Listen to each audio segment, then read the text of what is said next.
Salut. Eh bien, bah voilà, bah écoutez, je renoue avec le direct. Donc je suis contente de vous retrouver en direct. Je sais même pas quelle heure il est, je sais qu'on est lundi. On n'est pas mardi à 6h30 pour vous. Et voilà. Donc j'ai eu besoin de changer ma façon de relationner avec vous. J'ai fait un voyage en France. Je suis contente de vous retrouver parce qu'en fait, ça y est, j'avais repris l'habitude de vous parler dans ma tête et je me suis dit, bon, bah c'est bon, là, t'es prête pour refaire un live. Mais j'ai eu irrésistiblement besoin de, de revisiter notre relation, de savoir pourquoi je faisais ces lives. Enfin, de me savoir, j'en sais rien, mais de me poser la question. Quand je vous parle dans ma tête, en fait, c'est à moi que je parle. Mais je me sers de vous pour me parler. Donc on est toujours au même point. Mais il y a un truc que j'ai revisité. Parce que, en fait, quand je suis venue à Paris, j'ai eu le Covid, le Covid, bon. Donc j'ai mon diplôme, j'ai bien fait le truc pour dire je l'ai eu, madame, monsieur, je suis bien comme tout le monde, j'ai eu. Donc oui, ça m'a crevé, hein. J'avais eu une grippe une fois, je me foutais la gueule des gens qui avaient des grippes, et quand j'ai eu, moi, ma première grippe, qui m'a terrassée pendant une semaine, je me suis dit, bon, bah, je me moquerai plus. Ça n'a pas été aussi violent que cette grippe que j'avais eue il y a, je sais plus, 7 ans, je sais pas. Mais là, ça a été, voilà, comme j'étais bien crevée. Mais j'ai pas perdu le goût ni l'odorat, donc j'étais plutôt contente. Mais voilà, j'ai mon diplôme, enfin j'ai mon certificat, donc comme ça on peut peut-être me laisser passer voyager pendant un petit moment, j'en sais rien, je sais pas où ça va, voilà. Donc, donc du coup, voilà, j'en ai profité pour prendre des vacances. Je vous ai dit que j'arrêtais les lives, que j'arrêtais pendant je sais pas combien de temps.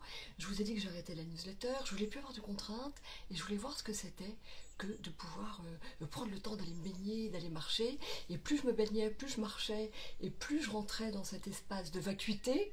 Et en fait, plus j'avais d'idées et plus j'avais d'élan et plus j'avais de nouvelles idées. Donc c'est super, mais il suffit qu'on se foute la paix pour que dans cette paix, que cette paix soit le creuset d'une mine d'inspiration. Donc voilà, donc je rends grâce à ça. J'ai aussi changé d'habitude. D'abord, j'ai eu une autre façon de relationner avec moi. Je me suis rendu compte qu'il y avait des trucs où je me pourrissais la vie toute seule. Si le miroir, si les autres, surtout ceux qu'on critique, et ceux qu'on a du mal à supporter sont le miroir de choses qu'on a du mal à supporter en nous et même du mal à voir en nous-mêmes. Je me suis un tout petit peu marée jaune au début, mais après, quand il y a eu toutes ces histoires d'élections en France, voilà, bon, même si les deux marionnettes travaillaient, ont le même patron et que les deux portes ouvraient sur la même, voilà, vous ne pouvez pas nous prendre pour des imbéciles, et qui se jouent des numéros de marionnettes, mais vraiment, mais bon. Je me suis dit qu'on pouvait critiquer, que je pouvais critiquer. Il y en a une marionnette qui est quand même vraiment la caricature de l'ego dans ce que ça a de pire. Mais j'ai vu en même temps tous mes défauts. Cette personne que je nommerai pas mais que tout le monde va reconnaître, non pas que je sois inquiète parce que j'ai vu qu'il y avait une grande censure aussi bien du côté des journalistes qui sont tellement bien payés, du côté des artistes qui sont subventionnés, qui concourent pour des prix, des Césars, des Molières, des machins, des trucs alors qu'ils peuvent pas. En fait, tout le monde ferme sa gueule, tout le monde s'auto-censure, il n'y a même plus besoin de censurer, ou alors on les voit, parce que tout le monde s'auto-censure naturellement, tellement c'est risqué maintenant de critiquer. Ça devient énorme en France. Mais tout ça va déboucher sur des choses bien. On ne peut que toucher le fond, l'absurdité de cet asile de fous dans lequel tous nous sommes, chacun un peu moins fou, mais enfin on est toujours le fou de quelqu'un. Et donc ce qui est rigolo, c'est que tous les défauts que je pouvais attribuer à cette marionnette infecte, arrogance, je me suis dit mais ça je l'ai, en moindre mesure, hein. Je peux être vachement arrogante. Suffisance, oh mon Dieu, parfois je suis tellement me dire bon, ouais, donc suffisance, je l'ai. Maltraitance, oui, on reviendra à la fin comment moi je me maltraitais, mais comment j'ai négocié avec moi-même. Donc maltraitance, oui, je l'ai. Manipulation, oui, je peux être tout à fait manipulatrice. Menteuse, bah oui, je pense que je peux, peut-être pas à vous, mais à moi je me raconte un paquet de mensonges et je m'embobine dans des histoires complètement, voilà. Qu'est-ce qu'il y avait encore? Maltraitance, voilà, enfin je crois qu'on peut vraiment, arrogance, oui, j'ai tout ça. Mépris, bien sûr que je peux avoir du mépris. Intolérance, oui, je suis intolérante. ce qui est génial, c'est que quand on se rend compte de tout ce dont on souffre et de tous les défauts qu'on a, on peut se détendre. Moi, je peux me détendre en face de ceux qui sont des caricatures. Peut-être moi, je suis une caricature pour d'autres. Ouais, moi, parfois, j'ai lu des commentaires, il y en a qui pensent plein de trucs. Je me suis dit, ouais, ils ont peut-être raison, un peu maniéré, un peu ceci. Ouais, c'est pas complètement faux. Donc, merci beaucoup de me dire ce que vous pensez. Vous avez au moins cette honnêteté. Enfin bon, je me roule pas dedans non plus. Hein, voilà, je relativise. Je reste comme je suis parce que je ne peux pas véritablement me changer, sinon je devrais faire un effort et j'ai pas envie d'en faire du tout. D'ailleurs, je suis pour la loi du moindre effort et je pourrais essayer d'en faire de moins en moins d'efforts. Donc voilà, toute cette horrible critique qu'on pouvait faire à des personnes qui occupent des fonctions super importantes et que voilà, ben, il y en a plein qui se privent pas pour les faire. Hein, mais bon, voilà, moi j'avoue que je suis complètement indépendante, je dois rien à personne, je vis d'aucune subvention. Donc voilà, donc je peux me permettre de dire ce que je pense et puis surtout de penser ce que je dis. Voilà. Je reviens sur la maltraitance. La maltraitance, c'était quelque chose dont je me suis rendu compte. En fait, on est tout seul à se faire la guerre à l'intérieur. Il n'y a que nous. Enfin, moi, en tout cas, à l'intérieur, il y a moi et moi. Et les autres, dans ce théâtre grotesque, me renvoient juste des facettes de défauts que je n'avais pas vues. De toute façon, c'est simple, quand on peut critiquer quelqu'un, c'est ou qu'on a un défaut qu'on a eu dans d'autres vies, ou qu'on va avoir et qu'on n'a pas encore vu. Enfin voilà, donc ça nous ramène à l'humilité. Ah oui, humilité, je manque vraiment d'humilité, moi. Parfois, je vous parais sage, à vous. Mais vous me le dites, etc. Mais pas tant que ça. Voilà. Mais bon, moi, voilà, bah, ça me détend de le montrer. Enfin, de me rendre compte. Que ça soit, voilà, que ça me soit montré et que je me dise, bon, ben voilà, les autres ont plein de défauts. Moi, j'en ai plein aussi. Et puis, voilà, on essaie d'être tolérants les uns avec les autres parce que, quel que soit le niveau où nous en sommes, on y va tous. On y va tous. Alors oui, j'étais dans je mettais de l'essence dans ma voiture et le pompiste, ici on ne se sert pas soi-même, il y a encore des pompistes en Espagne et il avait un masque. Et je dis mais pourquoi t'as un masque, enfin, pourquoi vous avez un masque?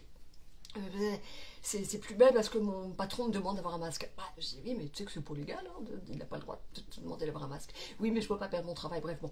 Moi, je suis pas avocate, je dis des trucs, voilà, chacun est grand, on est tous de grandes âmes courageuses, on n'est pas responsables forcément des uns des autres, chacun fait ce qu'il a à faire.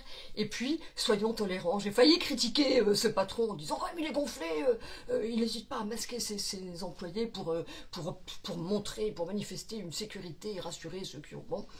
Mais en même temps, je me suis dit, bah oui, mais ils en sont là. Chacun, on est là, on ne peut rien critiquer de ce qui est... On ne sait pas quel est le degré de peur, quel est le degré de naïveté, de crédulité, d'ignorance, de connaissance, de solidarité. On ne peut pas savoir, on ne peut pas se faire des histoires ou des films sur l'histoire des autres. Le seul truc, en tout cas que moi j'ai pu faire dans cette vacuité que je me suis offerte, je me suis accordée, que j'ai négocié, je vais vous raconter comment, eh bien, j'ai pu voir à quel point je pouvais être intolérante et combien ça pouvait m'exciter de devenir tolérante, de revisiter tous les points, toutes les articulations autour desquelles j'arrivais à créer des films sur les autres, de supposer, et à quel point je pouvais me planter, et à quel point on ne sait pas quelles sont les souffrances de chacun, d'où ils viennent, les obstacles qu'ils ont surmontés dont ils n'ont jamais parlé, et pourquoi ils en sont là où ils en sont. En tout cas, il y a une chose qui est sûre, c'est que on est toujours le con de quelqu'un, on est toujours l'imbécile, le sage d'un autre, on est toujours le héros d'un, et puis comment ça s'appelle, quand on se moque, l'objet de moquerie de quelqu'un d'autre. On est tellement, voilà, qu'on y arrivera tous de toute façon, quel que soit le niveau auquel on soit sur le chemin, eh bien, on va tous y arriver. On va tous y arriver, chacun prend son temps et on est tolérant parce que sur cette planète école, on va tous y arriver. Voilà, on est venu pour franchir nos obstacles et on les fait. Je parlais tout à l'heure de maltraitance et de négociation. Je me suis rendu compte que je me facilitais pas la tâche finalement. C'était une bonne habitude de faire ces lives, toujours à heure fixe, le mardi à 18h30. Et que, en fait, c'était plus simple de faire comme j'en avais envie. Et je me suis dit, la vraie piste, le vrai filon à suivre, c'est de suivre sa joie. C'est de faire les choses quand j'en ai envie, quand ça me rend profondément joyeuse, quand je peux plus m'empêcher, que je tourne en rond et que je dis « Ah, j'ai envie de leur parler, et là, je vais leur faire un live. » Voilà. J'avais dit que je ferais plus que des lives en cuisine, Et puis vous m'avez tellement écrit de mails, quand je vous dis que je ne veux pas faire de mails, que je suis en vacances, vous m'avez assailli de mails. Et c'était super généreux de votre part. Vous m'avez dit exactement pourquoi vous aimiez m'écouter, les qualités que j'avais et que vous attendiez, pourquoi vous étiez frustré que je fasse plus de live, etc. Très instructif pour moi. Je vous remercie d'avoir pris la peine, en fait, d'encombrer ma boîte mail de vos mails, parce que ça m'a rendu beaucoup de service, ça m'a beaucoup enseigné, ça m'a renseigné, et ça m'a beaucoup encouragé. Donc oui, je ferai encore des mails, et pas forcément armés de blender avec des fruits et des légumes à marier et à mettre en scène, bien que ce soit ce que j'aime faire, ce que je sais faire, et voilà. D'ailleurs, plein d'idées de formation, plein de demandes de tous les côtés, de formation professionnelle, une espèce de... Au moment où je ralentis tout, il y a eu une immense accélération, mais j'ai pris le temps de me reposer et je suis prête. Donc j'ai dû négocier avec Marie-Sophie L. Là, si je me dédouble, c'est pour vous montrer qu'à l'intérieur, j'ai le bourreau, la victime, et que tout ce petit monde de Marie-Sophie L, de Marie-Sophie, de elle, de Marie-Sophie Pocha, voilà, tous les noms qu'on m'a donnés depuis que je suis petite, eh bien, s'affrontent. Et là, j'ai négocié avec Marie-Sophie L. Je lui ai dit, voilà, moi je veux bien faire des lives, j'adore faire ça, mais je veux plus le faire à heure fixe. Bah, j'étais vachement surprise parce qu'elle m'a dit, mais oui, on aurait pu y penser depuis longtemps, je suis tout à fait d'accord. Non, mais quand moi je vais voir ma patronne pour négocier un changement de conditions, voilà. Et elle était vachement sympa, elle était complètement compréhensive, je me suis fait tout un monde de rompre avec cette habitude-là, avec ce rendez-vous, parce que j'avais une espèce de rectitude, et j'ai une patronne sympa, en fait, beaucoup plus sympa que je croyais. Je pensais qu'elle avait une rectitude, en fait, c'est moi qui l'ai, et puis voilà, donc elle se prend pas trop pour Marie-Sophie L, enfin moi j'ai pas trouvé, j'ai relationné avec elle, elle m'a dit tu fais les lives quand tu veux, t'as même pas besoin de prévenir avant, tu fais comme tu veux, j'ai dit bah merci beaucoup, je les ferai, peut-être peut-être qu'il y en aura 2 par semaine, ou un, ou toutes les 15 jours, elle m'a dit fais comme tu veux, ta carte blanche. Trop contente d'avoir sa confiance. Et puis elle m'a dit aussi qu'elle aimait bien ma façon de communiquer, de faire des lives, et qu'elle trouvait ça chouette, voilà, donc voilà, mais je trouvais ça bien. Je parle de Marie-Sophie L, c'est une très bonne naturochef, et je suis très contente de la compter dans mon équipe de Marie-Sophie L, multiple, singulièrement multiple, voilà. Donc s'il y en a qui ont compris, qui ont cru que j'étais complètement perchée, que je délirais complètement, mais on habite tous tellement de versions de nous-mêmes à l'intérieur de nous pour se mener une vie infernale ou pour s'arranger les coups. Voilà, c'est ça que j'avais envie de vous dire et que j'allais repartir sur d'autres bases. Voilà. Et puis là, je voulais aussi montrer dans le super décor que j'ai fait, j'ai mis tout un tas de fleurs roses, absolument roses. J'avais envie de voir la vie en rose, ma vie en rose, R-A-W-S-E, of course. Et c'était pour lutter contre l'amorosité. J'avais envie aussi de vous inviter à voir pas que les belles choses. On les voit, les choses, et on se dit, merci beaucoup miroir de me renvoyer là où j'avais pas vu que je vois. Et puis, on devient ce qu'on voit.